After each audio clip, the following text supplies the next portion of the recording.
બુદ્ધિનું દેવાળું ફૂક્યું. Light pole હટાવ્યા વગર road બનાવી દેવામાં આવ્યો. શેલા વીઆઈપી રોડની બિલકુલ વચ્ચે આ લાઇટ પોલ આવેલો છે. રોડ પર લાઇટ પોલ હોવાથી અકસ્માતની ભીતિ સર્જાય છે. વાહન ચાલકોએ કામગીરી સામે સવાલ ઉઠાવ્યા.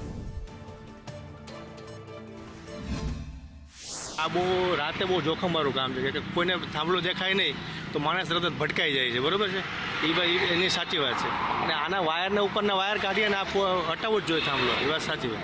બેદરકારી તો છે જ, પણ હવે આ જીબીનું કામ છે. આપણે જીબી વાળાને સમજવું જોઈએ કે આ થાંભલો હટાવવો પડે કાયદેસર.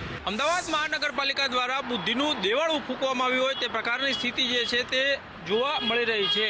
શેલા વીઆઈપી રોડથી જે અંદર સર્વિસ રોડ ની બાજુમાં જે અંદર ટીપી રોડ પસાર થઈ રહ્યો છે, નવો રોડ બનાવવામાં આવ્યો છે, પરંતુ અહીં જે ઇલેક્ટ્રિક પોલ જે છે તે હટાવવામાં નથી આવ્યો. મહત્વનું છે કે જે ઇલેક્ટ્રિસિટી પ્રોવાઈડ કરતી કંપની છે તેની સાથે સંકલન કરી પોલ હટાવ્યા બાદ અહીંયા રોડની કામગીરી કરવી જોઈતી હતી, પરંતુ અહીં રોડની વચ્ચોવચ્ચ આ ઇલેક્ટ્રિક પોલ જે છે તે નજરે પડી રહ્યો છે. રાત્રિના સમયે અહીં આ પ્રકારે જો પોલ ઊભો હોય તો